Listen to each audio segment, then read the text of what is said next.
Fala, meus queridos, fala pessoal, tudo bem com vocês? Estamos aqui mais um dia, começando mais uma semana, mais um mês, para trazer uma mensagem a qual Deus colocou no meu coração para trazer para vocês. Mas antes de mais nada, se inscreve no canal, se você não é inscrito, curta, compartilhe o vídeo que vai ajudar bastante. Comentem também, ideias também para outros vídeos.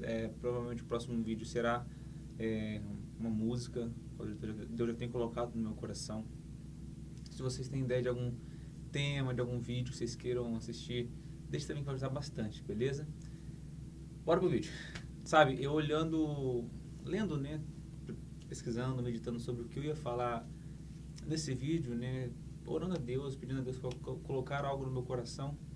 E dentre vários assuntos, vários temas que surgiram assim no meu coração, Deus tocou algo muito forte, né? Lendo o livro de 1 Timóteo, eu pude observar algo a qual a gente consegue observar muito hoje em dia. Sabe, quando eu digo que eu sou apaixonado pela Bíblia, não é à toa, né? A Bíblia que foi escrita há tanto tempo atrás, ela já previa, ela já profetizava, né? Coisas que aconteceriam hoje, que aconteciam na época e aconteceriam hoje, que acontecem hoje, e a gente não consegue às vezes enxergar. Em 1 Timóteo, quando Paulo escreve a carta para Timóteo, obviamente, ele fala sobre que a gente não escutemos, né, aqueles que proíbem o casamento, que não vivem a coisa de Deus, dentre vários temas, né?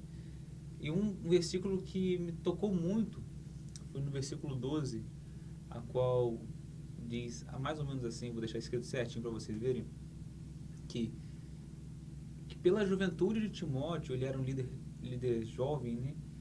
As pessoas muitas vezes não o menosprezavam, né? Mas isso não deveria acontecer, mas pelas suas obras, as suas atitudes, ele deveria provar, né? Ele deveria mostrar aquilo que ele era, mostrar Deus através da sua atitude, independente dele ser jovem ou não.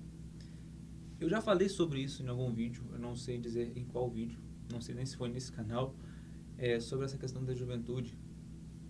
Eu já passei por isso, eu já ouvi isso, eu já falei isso também.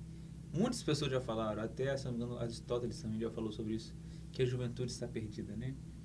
Mas, ao contrário do que eu já ouvi, eu já falei, muitas pessoas já falaram, a Bíblia diz ao contrário. A Bíblia diz que os jovens são fortes. Mas o jovem só é forte a partir do momento que ele medita na palavra, se fortalece no Senhor. Não à toa que o principal alvo de Satanás é o jovem, é o adolescente, é a criança, porque ele sabe que se ele quebrar uma geração inteira, a qual ele vem quebrando, nada, vamos botar assim, não haverá quem sustentará o evangelho no futuro. Não à toa também a Bíblia não fala com exatidão, se eu não me engano, a idade dos discípulos, mas historiadores e pela base histórica que nós temos, chegam à conclusão que todos os discípulos de Cristo eram jovens. Se eu não me engano, na Bíblia fala assim, quando, não fala a idade, mas fala que ele era um menor de idade, quando os cobradores de impostos vêm cobrar a Jesus e cobram apenas Jesus e a Pedro, que seriam os únicos dois maiores de idade. Não à toa Cristo escolheu jovens, escolheu pessoas a qual provavelmente na época já era dessa forma, e assim continua sendo hoje, infelizmente. Muitos de nós menosprezamos, falamos que na verdade eles não têm jeito, não têm solução, não têm poder nenhum, né? Mas isso nunca foi à toa. Nada na Bíblia é à toa, nada que Jesus fez foi à toa. Ele escolheu os jovens porque os jovens ele tem sim um poder de fazer acontecer. Assim como também o Satanás sabe que se ele conseguir destruir os jovens e conseguir fazer com que os jovens trabalhem para ele, eles também têm o poder de fazer acontecer coisas para o mal. E a gente muitas das vezes como cristãos, como pais, como líderes, ao invés da gente dar força e sustentar uma juventude a qual precisa ser sustentada, nós criticamos E antes de criticar, nós não educamos. Graças a Deus eu tive uma base muito forte quando era criança, que eu pude levar essa base até hoje, e levo, sempre levei. É, mas muitos de nós, nem todos, né, puderam ter essa base. Muitos adolescentes, muitos jovens hoje, simplesmente escutam dos pais, vai para a igreja, vai para lá, e não, os pais mesmo não vão. Com que autoridade um pai desse vai querer cobrar uma atitude de um filho no futuro? Ou com que base um filho desse vai ter? Só se realmente for Cristo na vida dessa pessoa. Mas muitos de nós, eu estou me enquadrando nisso, meu filho ainda é pequeno, mas eu me enquadro nisso porque já tive vida, já fui responsável por algumas vidas. Ao invés de ajudarmos essas vidas, a gente muitas das vezes critica. Só fica falando que você não presta, que você é isso, que a juventude está perdida. Sendo que a Bíblia fala ao contrário. Ao invés de a gente tentar, pelo menos, criar uma geração forte, fervorosa, a gente apenas critica e aponta os erros, ao invés de corrigir os erros e mostrar um caminho melhor, ou mostrar que aquilo ele não é. Sabe, o mundo tem tanto para oferecer, e são prazeres para a carne nossa, para a carne dos adolescentes, dos jovens, que é bom para eles. Vamos dar um exemplo, por exemplo. Eita, essa foi boa. Um exemplo, falando sobre sexo. Muitos dentro de casa, assim como eu passei por isso, ou alguns conhecidos também passaram por isso, ouviram falar que não poderia fazer sexo antes do casamento, que não deveria, por isso. Não, na verdade, que não podia. Mas, ao invés da base dentro de casa mostrar o porquê daquilo, era só não e ponto, acabou. Enquanto o mundo oferecia um mundo de benefícios, muitos que nem são reais, para os jovens poderem fazer aquilo, que aquilo ali com certeza convenciam mais. Fora que para a carne é muito melhor. Dentre esses tem vários outros, podemos citar vários pecados entre si, né? Como drogas, como pornografia, como qualquer outra coisa, como vícios. Mas eu ficaria aqui o dia todo falando sobre muitas coisas, agora também não vem à minha cabeça. Mas muitos de nós, a gente só critica a juventude. Assim como eu critiquei, assim como eu ouvi pessoas me criticando quando eu era jovem.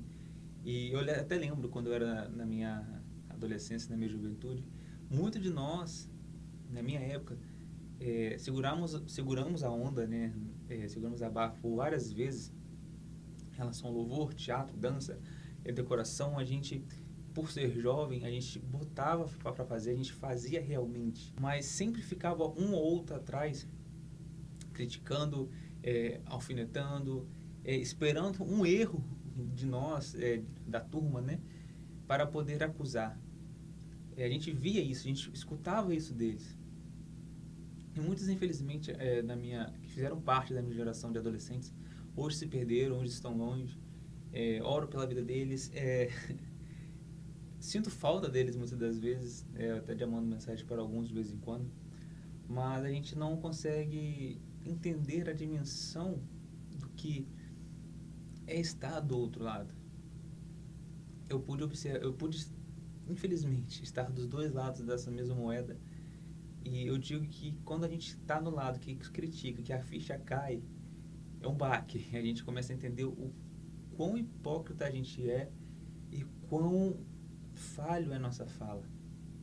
Ao invés de ajudarmos, ao invés de servirmos de base para aquelas pessoas, as pessoas olham para nossas vidas, que tanto criticaram, tanto as criticaram, e olham para nossas vidas como inimigos, como acusadores, como alguém que eles não podem confiar. E eles vão confiar em quem? Vão confiar no mundo, a qual acolheram, a qual tanto abraçou a vida daquelas pessoas. Será que hoje, se a gente for pesar na balança, eu sempre gosto muito de usar essa expressão, a gente consegue, a gente fez mais bem ou mais mal para uma geração que está crescendo agora?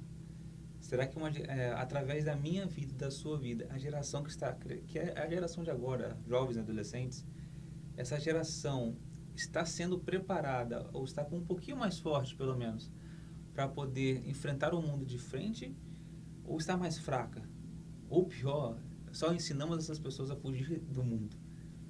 Eu acho que o maior erro nosso como cristão, como mestres, como doutrinadores, é tentar ensinar aos jovens e adolescentes que somente deve fugir do mundo, a gente deve fugir da aparência do pecado, mas a gente deve enfrentar o mundo de frente e fortalecido pela graça, fortalecido pela palavra, pelo conhecimento de Cristo nas nossas vidas, derrotar o mundo.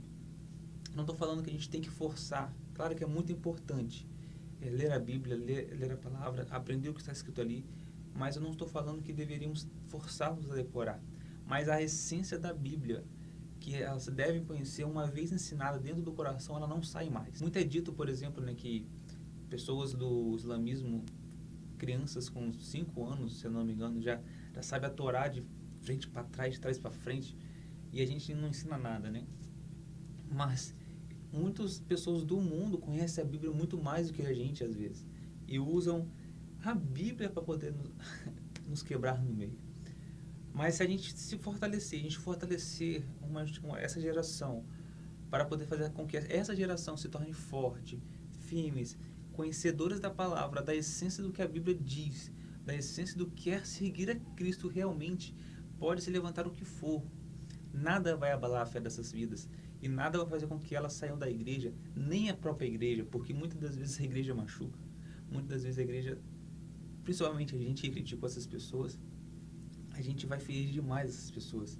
Mas se ensinarmos realmente o que é de verdade, o que é fato, o que é Cristo, o que é a Bíblia, o que é Deus, o que Ele tem nos oferecer para essas pessoas, não importa o que se levante sobre a vida delas, elas nunca vão se deixar cair, elas nunca vão se deixar afetar, por mais que eu mesmo erre e você mesmo erre com essas pessoas. Beleza? Eu acho que é isso que eu queria dizer para vocês, acho que é isso que Deus colocou no meu coração para dizer para vocês também, beleza? Aguardo vocês no próximo vídeo, que Deus abençoe, eu acho que eu falei demais, acho que foi mais um desabafo sobre algumas coisas que Deus tem me cobrado. Beleza? Aguardo vocês no próximo. Valeu!